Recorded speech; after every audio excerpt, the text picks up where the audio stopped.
We've been learning about ecosystems, the different components of them, and the way that they interact and impact our environment. Today we're going to be learning a little bit more about the carbon cycle, but before we do that, let's review a few things we already know. An ecosystem is made up of three components: biotic or living things, abiotic or non-living things, and atmospheric gases. Now, atmospheric gases might sound like it's a big concept, but really it just means different types of gases that are in our atmosphere. When you think about it that way, I bet you there's one or two different types of gases that pop to mind right away.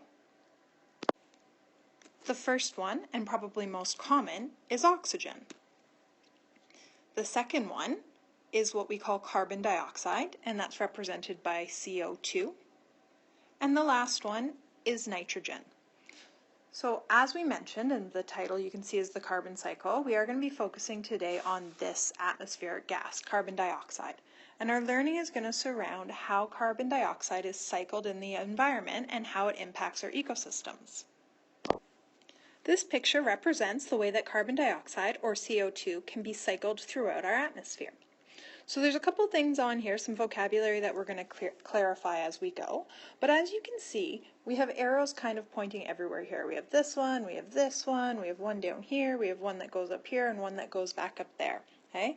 So carbon is consistently being cycled through our environment in different ways.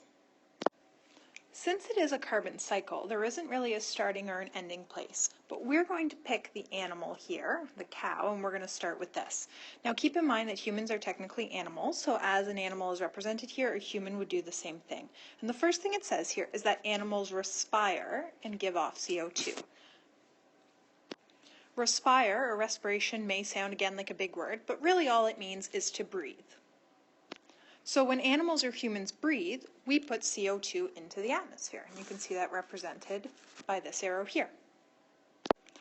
The other way that CO2 ends up in the atmosphere is through the burning of gases.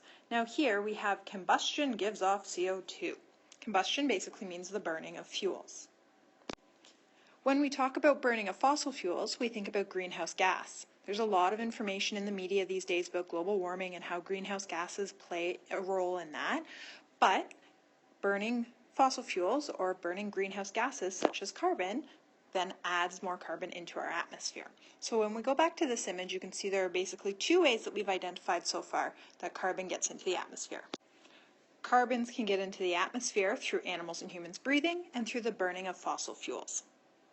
Now that we have this carbon here in the atmosphere, what happens to it?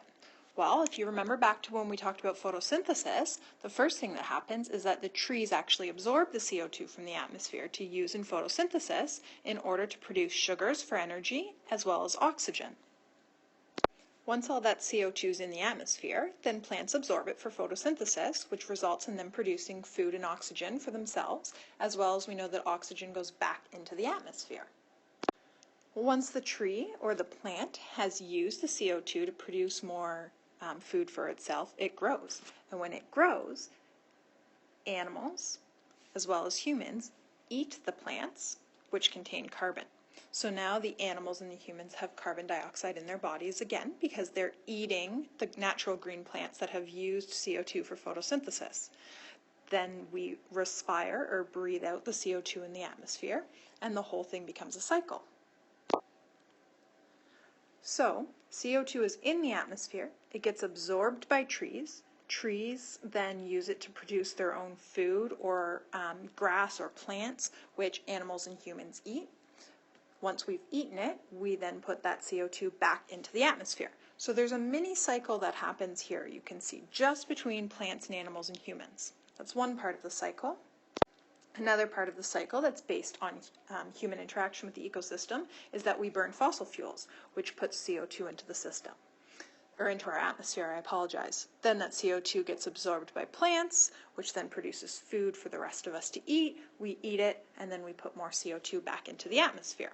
So that's kind of a more extended cycle. You'll notice that it's still required that humans and animals give that CO2 back into the atmosphere.